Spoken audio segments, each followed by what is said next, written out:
Ladies and gentlemen, boys and girls, mothers and fathers, brothers and sisters, aunts and uncles and cousins, of course, and abuelas and abuelos and baseball fans everywhere.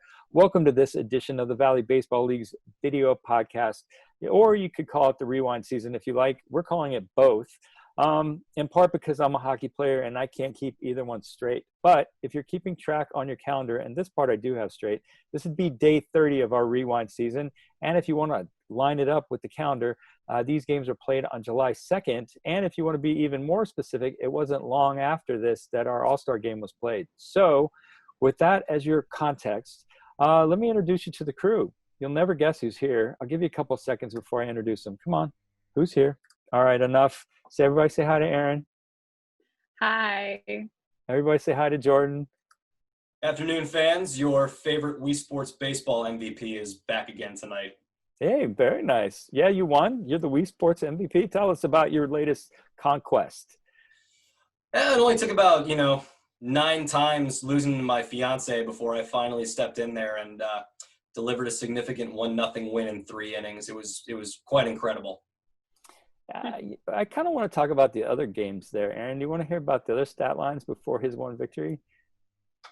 Yeah. Was it because you're really bad or is she really good? She's really good at everything. And personally, we don't have to talk about my one victory. It wasn't really impressive anyway. What these guys do on the mounds, and Graham calling points in baseball runs over goals, that's the impressive stat lines here in the VBL. Yeah, if you're keeping track of that, I'm pretty sure that this is day 30 of our rewind season, and it's like day 100 of saying goals instead of runs or points instead of runs. And I won't lie to you, I have gotten hits and runs confused. Hits are scores, right? And runs are the ball just flew out, and I'm just messing with you guys. All right. Hey, that said, just a reminder, you noticed we got the college thing going on. We got Jordan in his JMU shirt. We've got Erin in her Carolina shirt. I'm sporting the front row Cardinal red. Very soon you'll see us all in the front row Cardinal red. We want to give a shout out to the Cardinals and to every team in this league, because if you're looking to support a team in this league, one way to do it is to buy their merchandise. I said it before and I'm going to say it again. The bills come in throughout the year. Yeah, they're a little bit more substantial when the season's running, but these teams still have expenses year-round. If you want to help them, reach out to your favorite team, hit them on their website, and buy some of their merchandise. The Front Royal Cardinals certainly would love it if you bought some of theirs. I know the Winchester Royals would feel the same, as would any team in this league. And if you're looking for Valley Baseball League stuff, hit us up at vbleague@isomermedia.com. That's vbleague@isomermedia.com. Anyway, we'd love to have your help and support. Hope you're enjoying these video rewinds. If there's anything you want to see, please let us know. We do want to let you know we are trying our best to celebrate the players who stand out in this league, players like Aaron Nagel, players like Jimmy Goldsmith, Aaron Polensky. We had a game of the night tonight. Jordan, who stands out in that game, and who do we want to celebrate tonight? Yeah, Graham. Well, first, before I get into the player or the pitcher of the day tonight from John Leonard, and that is Mr. Garrett Hartley from the Pearlsville Cannons, who are going to fall very, very short of knocking off the best team in the Valley Baseball League, arguably in the Strasburg Express. I just want to make a point. This is not the same Garrett Hartley that brought the Saints to the Super Bowl way back when. This is our Garrett Hartley, and he had a great night tonight. Only 4 hits allowed in his 5 innings pitched, and he's going to strike out 7 members of the Strasburg Express before finally heading back into the dugout in this game. But this was a great game tonight. This is one of those David and Goliath type baseball games that really came down to just some of the final plays in the game to determine a winner. And again, guys like Hartley, for some of these underdog teams, really keeping it close, it's always inspirational, and it always makes for good baseball. And Graham, we definitely have that on tap tonight. Yeah, very nice. I do like the Saints reference. I just will tell you that I know what you guys are thinking. And this is one of my favorite stats from the Valley Baseball League. Over 1,100 players have come out of our league and gone on to play in the majors. And we've had 1 NFL player come out. Riley Cooper, who plays for the Philadelphia Eagles, did a short stint with the Haymarket Senators. If you haven't heard the podcast with Ryan Fecto from Virginia Tech, highly encourage you to give a listen to that. How about you, Aaron? Can anyone in the Coastal Plain League say that they had an NFL player come out of their league and go on to play in the NFL, Aaron? And win a Super Bowl, actually. Yeah. No way. Who? Wilson. Russell Wilson played for the Gastonia Grizzlies. Get out of here. All right. Yep. That's pretty cool. I can't say that our NFL player has won a Super Bowl. I'll have to go dig into that. That is pretty cool. All right. I'm speechless. You guys take it away. Aaron, why don't you recap the other games that took place in July 2nd of 2019? All right. So we had Charlottesville and Harrisonburg. The Turks scored 4 in the first, and that was thanks to 3 walks that helped them get on. Then they scored 4 more over the 8th and 9th innings. So they scored a lot in the beginning and a lot in the end, but it wasn't enough as the Tom Sox scored throughout. They hit 7 doubles and a home run in this one, highlighted by Josh Simon. He's from VCU and today's hitter of the day. Josh went 4 of 5 with 2 runs, a double, a home run, and 4 RBI. So that is a stat line. Definitely understand why John Leonard picked him as the hitter of the day today. So Charlottesville won that one 11-8 over Harrisonburg. And then there's a big North Division matchup between Winchester and Newmarket. Mason Prozowski walked 3 times and scored 3 runs, while Lauren Frank walked and hit a home run to send the Royals to an 8-3 win over the Rebels. Now the Royals are now a half game ahead of Newmarket in the North Division after that win. If I remember, Mason was a base stealing thief. I'll have to go back and look up his lines, but I think he went out there every time with like an intent to steal. Anyway, definitely a great job dropping names. How about you, Jordan? Any other games that stand out to you on this day back from July 2nd? Yeah, Graham, I actually had a great one that I got to recap as well, and this was between the Stanton Braves and between the Woodstock River Bandits. This was a close one, only a 4-run difference. Stanton coming up on top 11-7 in this game, and we're name-dropping guys. I want to drop 2 names here, Colin Brophy and Chet Moore. These stats I'm looking at right now, there were 30 hits overall in this baseball game. If you want offense in a game, this was it. There was no shortage. But between these guys, a 1/6 of the hits in this ball game, 5 of them total, came from the bats of these 2 guys. 6 runs and 2 RBIs. They really were crucial for Stanton to kind of pull away from this game offensively. Just when the pitching is kind of letting the batters go all over the yard, you do need those key players, or that key player. There's 2 of them in this case, though. They really make the difference. But Brophy and Moore did a fantastic job in this ball game. Braves come away, guys, 11-7 in this ball game. Yeah, and this isn't the first game that there were 30 hits. I mean, this is kind of like almost a regular occurrence with these guys. I mean, you know, this is a football game. This is, you know, a low-scoring basketball game. It's crazy. And this is kind of standard practice, which is even crazier. All right. I think that's going to do it. Any other names you guys want to drop before we wrap this up? Any other players you want to celebrate? No, I got to see this heads doing this. Well, I'm going to drop 2. Trey McDyer, Charlottesville, was 3 for 5, scored a run, 2 RBIs, a double, and a stolen base. Pretty cool. We love those stolen bases. Aaron Nagel, we love him. Definitely a standout with the Woodstock River Bandits. 3 for 5, 2 runs, 2 RBIs, a base on balls, a double, and a home run. That's not too bad, right? Mm-mm. No? All right. Hey, so, you know, you guys are always busting on me, and you say I bust on myself, but you guys are always busting on me. How's that? About my hockey mess and my baseball mess. So here's what I want to know. If I'm a hockey player and I score 3 goals, that's a hat trick, right? Yes. If I'm a basketball player, maybe I get a double-double or a triple-double or a triple-triple. So what's the equivalent of a hat trick in baseball? Hitting for the cycle. Hitting for the cycle? Hitting for the cycle, or if you want to get 3 dingers, 3 home runs in a ball game, that could be a hat trick as well.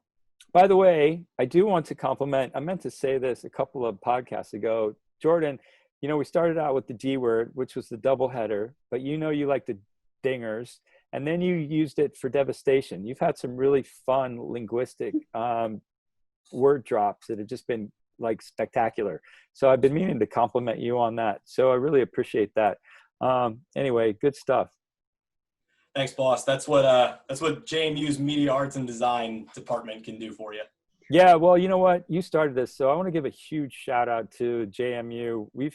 I've been doing this now for 2 years with the interns from JMU, and I got to tell you, they have been blowing the doors off of what we're doing in the Valley League. They've come in, they've jumped in on doing live streams. They have been absolutely amazing when it comes to helping us amp up our analytics on the website, do our teasers, do our games of the night, amp up our graphics. I just so incredibly impressed. This is definitely, I don't know what, I'm going to go get some interns from Charlotte. I promise. Or Carolina. Sorry, Aaron, I'm going to get some interns from Carolina. But I do want to say that the JMU interns we've had that have helped us out with the Valley League this year and last have been amazing. So I appreciate your shout out to your school. I'll give one last shout out. When I was graduating from the University of Colorado in Boulder, my professor said, look, you know, any chance you get when somebody in your school does well, give them a chance to and let them know that they're from your school and that they did well, because that's really how you promote your school. And Jordan, really great job promoting JMU, and the interns who you never see have done an amazing job for us. So enough said about them. I'm going to wish you all perfect health, and I'm going to wish you all a speedy return to the baseball diamond. We'll see you next time for the 2020 Rewind Game of the Night. Have a great night, everybody. Good evening and welcome to First Bank Park here in Strasburg, Virginia. My name is Kyle Gutshaw. Glad to be with you here tonight as we've got another North Division matchup tonight between the homestanding 17-6 Strasburg Express and the visiting Purcellville Cannons at 9-15. Big separation between the top 2 or 3. Here's the pitch, 0-2, swung on and missed, a breaking ball, and Gutierrez to 3-2. Here's the pitch from Dylan Oliver. Breaking ball hit the first base. Sonny D will short hop it, and it pops into the air and rolls over to second base. Big lead again. He's going to go back again. The pitch, and it skips to the plate. It's ball 4. Big pitch here in this ball game. 3-2. Swing and a high fly into left field. Not hit too deep. Getting under its mentor. He is going to make the catch. Runners coming to the plate. Here's the throw. It's going to one hop, and it's off the catcher's glove, allowing the runner to move up to third. Not sure he would have been out anyways, but a pretty strong throw by Mentor, a one-hopper, and Tony couldn't handle it. It's a sacrifice fly for Morgan Hyde, and it's 1-0 Cannons here in the top of the second inning. On deck, Brandon Henson, the center fielder. 1-2 pitch. He goes sidearm, and that's hammered to left field. This one's got a chance. It is gone. JoJo Ortiz with a solo home run in the bottom of the second inning. The Express are on the board. It's 2-1. The pitcher changed his arm slot. He went sidearm, and it was hammered. And home runs to the train station. You can exchange there for a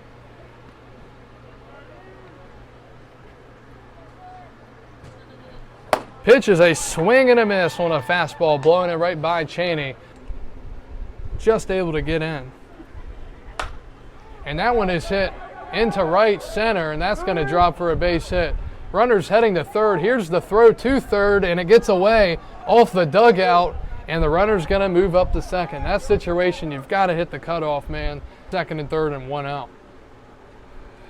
1-1. That's hit to short, and that's going to bring home a run. Throw into first base is in time. It's 3-1 Purcellville. They get the run back. The 3-2. Swing and a miss. Struck him out. Unlike him, so he's due for a chance. 2-1 is popped up to short. It's going to get over the shortstop's head. That was hit to the right spot, and it's first and second. Nobody out for the catcher, Nick Tony. Sonny D was thrown out trying to get to third on a wild pitch. The 0-2, swing and a miss. 0-2 to Kosiski. Strike 3 looking. That's out number 3. 3-2 again coming up to Blaylock, the pitch.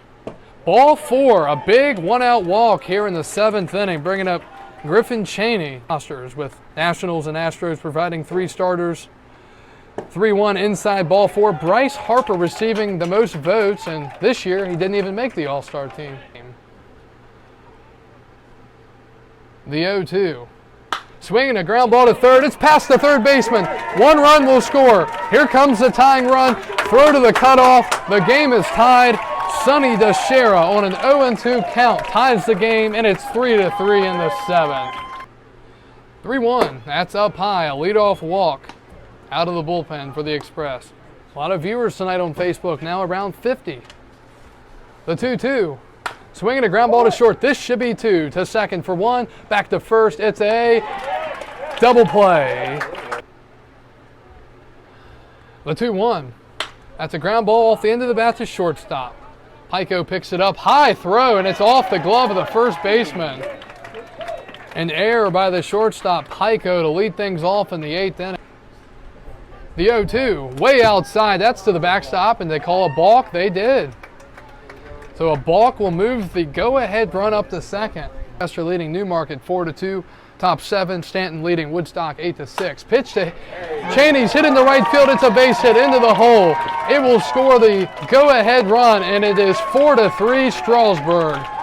Griffin Cheney comes in clutch, and the Express lead it 4-3. That's a strike, and it's strike 3. Here's the 1-2. Swinging a broken bat, pop up to third. That's going to be caught by the diving shortstop. Unbelievable catch. He comes out of nowhere behind the third baseman, Zach Scott. 1-2 the count to the lefty. Here comes the pitch. Strike 3 looking on the outside corner. It's out number 2 in the 9th. The 1-1.